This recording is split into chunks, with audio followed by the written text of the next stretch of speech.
Himanshu ton जी, केवल वोरा जी, अनिल ग्रोवर जी और आशीष glory जी। तो आपकी मार्केट से जब मेरा बेटा 1 साल का हुआ तो मैंने पहले उसकी छोटी साइकिल खरीदी।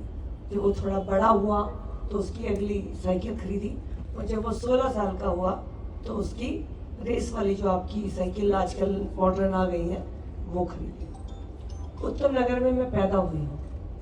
गुलाटी का आपके 2 दुकान छोड़कर ही था रेस्टोरेंट, छोले भटूरे और डोसा।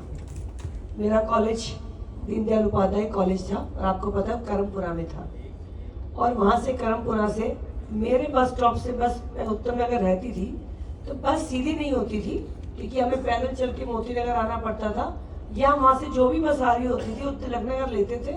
तिलक नगर में पहले यहाँ गुलाटी पे खाना खाते थे, हालांकि वो 5 रुपये बहुत उस टाइम महंगे लगते थे डोसे के लिए।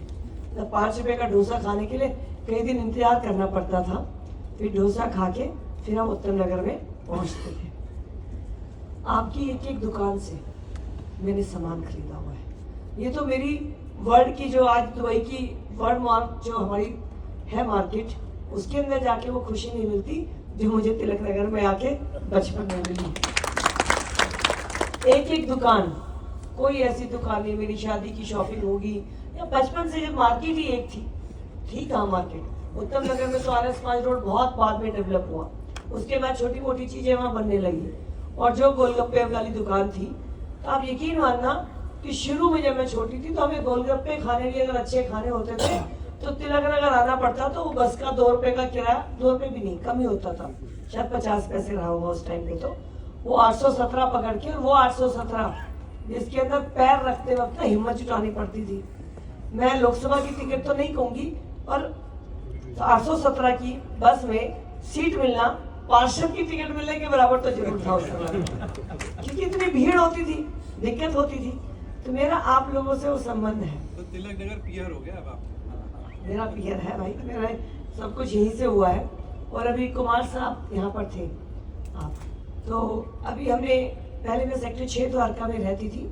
मेरा जो ससुराल है वो अंबर हाई गांव है, सेक्टर 19 में है। द्वारका के अंदर जो गांव है वो सब अब तकरीबन ऑलमोस्ट शहरी हो गए हैं, तो अपार्टमेंट में थोड़ा पार्किंग वार्किंग सब दिक्कत रहता है, तो हम सेक्टर 19 में चले गए। तो पिछले 2 साल घर बना, और बीच में 2 बार मुझे भी क्योंकि फाइनल पसंद के लिए आना पड़ता था, तो हमारा सारा सामान ही आपके यहाँ से गया हुआ है। कोई घर की लाइट नहीं है जो इस मार्केट से ना गई हो। तो भाई और बहनों, आपकी इस चिंता को मैं क्यों नहीं करूंगी। जो मार्केट मेरी है, जहाँ मैं पैदा हुई, जिसका सुख दुख, और हम सब लोगों की, उत्तम नगर वालों की खासियत है, मैं अपने बारे में यही कहती हूँ कि हम ना आपस में भाईचारे के लिए जाने जाते हैं। एक बात हमारे लिए पक्का है, कुछ और ना आता हो हमको, हमें प्यार निभाना आता है। हम अभावों में जिए हुए लोग हैं। हमें भगवान की दया से आज हम सब यहाँ पर मेहनत करते करते धीरे धीरे पहुंचे हैं। सबकी छोटी दुकान थी, याद है आज भी, तो वो छोटी छोटी दुकान बड़े बड़े शोरूम बन गए। हम भी छोटे छोटे काम करते यहाँ आ गए। लेकिन मेरा एक मानना है कि भगवान जो करता है उसमें आपका मेहनत, आपका व्यवहार बहुत महत्वपूर्ण है। लोग कहते हैं जिंदगी के बारे में कि क्या साथ लाए थे, क्या साथ ले जाएंगे, खाली हाथ आए थे, खाली हाथ जाएंगे। लेकिन मेरा इसमें मानना थोड़ा सा अलग है। लोग कहते हैं खाली हाथ आए थे, मेरा मानना है कि कर्मों का लेखा लेकर आए थे, और किस्मत का लेखा लेकर आए थे, कर्मों का लेखा लेकर जाएंगे। गलत कहते हैं लोग कि खाली हाथ आए थे, खाली हाथ जाएंगे, लेकर तो आते हैं। आज इस मंदिर में बैठे हैं, मैं भगवान को हाजिर नाजिर मान के कहती हूँ, मेरे हर व्यक्तित्व में, मेरे हर काम में आपको धर्म नजर आएगा। मेरी उसके में बहुत आस्था है। चित्रगुप्त का खाता फेल नहीं हो सकता।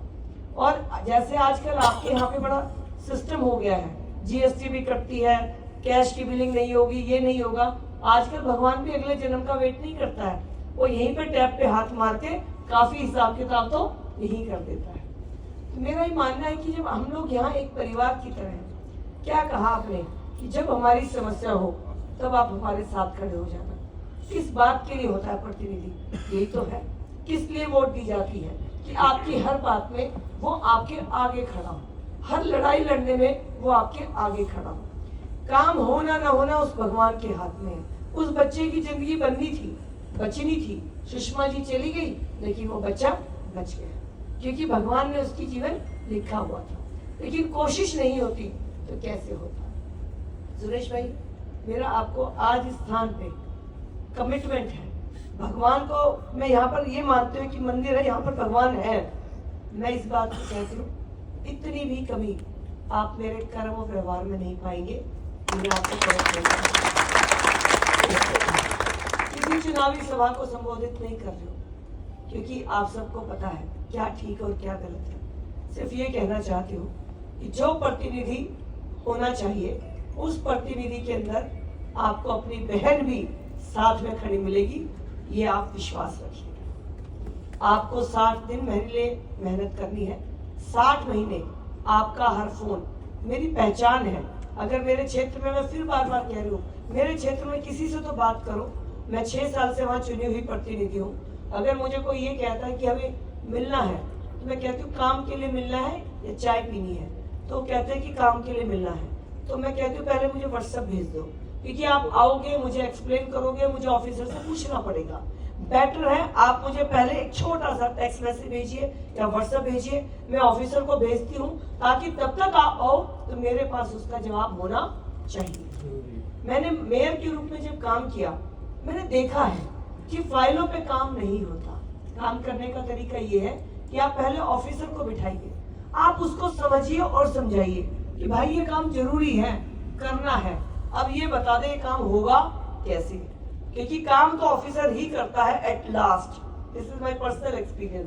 तो मैं अपने ऑफिसर से, जो मेरे कमिश्नर है, एडिशनल कमिश्नर, मैं उन्हें यही कहती हूँ कि इस पेन में जितनी इंक है ना, खत्म कर जाया करो। इस पेन की हमेशा वैल्यू नहीं होती। तो इस पेन में जब भगवान ताकत देता है, तो उससे इतना लिख देना चाहिए कि चित्रगुप्त आपको वहां पे लिखने के लिए मजबूर हो जाए। तो ये मेरी सोच है, और आपकी हर बात में मैं साथ खड़ी हूँ। आपने जो मुझसे उम्मीद की है, वो तो बहुत छोटी उम्मीद है। समाज के काम, वो तो कोई काम ही नहीं है, उसके लिए ही है। कभी जीवन में कोई भी पर्सन था, मेरा ये भी है, जब मैं मेयर बनी, मेरे सामने 72 पार्षद बीजेपी के थे, 17 आम आदमी के थे, 12 कांग्रेस के थे।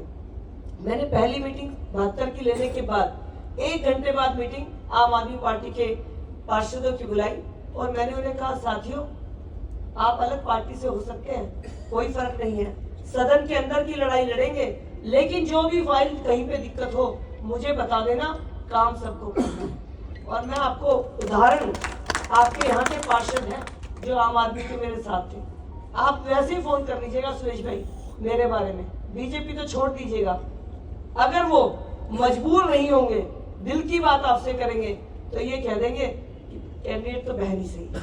ये आप पूछ सकते हैं। काम करने में कभी जिसका भी आप काम लेकर आएंगे, अपना छोड़िए, और भी किसी का जो आपको ले आएगा, क्योंकि आप सामाजिक आदमी हैं, किसी का भी काम ले आए तो हम सौभाग्यशाली है कि भगवान ने हमें ताकत दी कि हम किसी की मदद कर सकते हैं। और दूसरी बात, हमारा काम बच्चों को बाहर पढ़ने भेजने के लिए है। पूरी दिल्ली, पूरे भारत, आसाम से लेके उत्तराखंड, जम्मू कश्मीर, और यहाँ पे ग्रोवर जी के बेटे पढ़ने के लिए मैंने भेजा। 10 साल हो गए होंगे पहले। तो मेरे गवाह तो वो लोग हैं जो मैं, आप कहीं पर भी पूछ लीजिएगा, मैं, आप इससे ज्यादा मेरे पास शब्द नहीं है। मैं सिर्फ एक कमिटमेंट मेरी है, ये चुनाव प्रधानमंत्री नरेंद्र मोदी जी की राष्ट्र नीति को लेकर है। ये चुनाव इसलिए है कि रशिया और यूक्रेन जैसे युद्ध हो तो बीच में भारत का तिरंगा लेकर बच्चे निकल पाए। ये तो सम्मान की लड़ाई है, छोटी लड़ाई है ही नहीं, ये तो देश की लड़ाई है। अगले 25 साल में भारत को बनाने की लड़ाई है, और उस लड़ाई में आपकी ये बहन, मोदी जी मेरे सेनापति हैं, मैं उनके एक सैनिक हूँ, लेकिन इस सैनिक में आप अपनी बहन को हमेशा देखेंगे, और आपके हर काम में आपसे एक कदम आगे। और आपका आना छोड़ दीजिए, एक फोन पे आना आपकी मर्जी है, मुझे बुलाइए, आप आइए, वो तो मिलना मिलाना चाय पे चलना चाहिए। तो इसलिए मेरा आपको कहना, विश्वास रखिए, नेताओं से विश्वास मत हटाइए। मैं आपको विश्वास कभी टूटने नहीं दूंगी, ये मेरा आपसे वादा है। कोई चुनावी सभा नहीं, मैं अपने घर में हूँ। जैसा राजीव भाई ने कहा, मेरे सारे भाई मेरे को पहले भी कपड़े और साइकिल और जो भी सामान मैं यहाँ से लेती रही हूँ, आगे भी लेती रहूंगी। इसी बात से आप सबको नमस्कार। दम से वोट देंगे।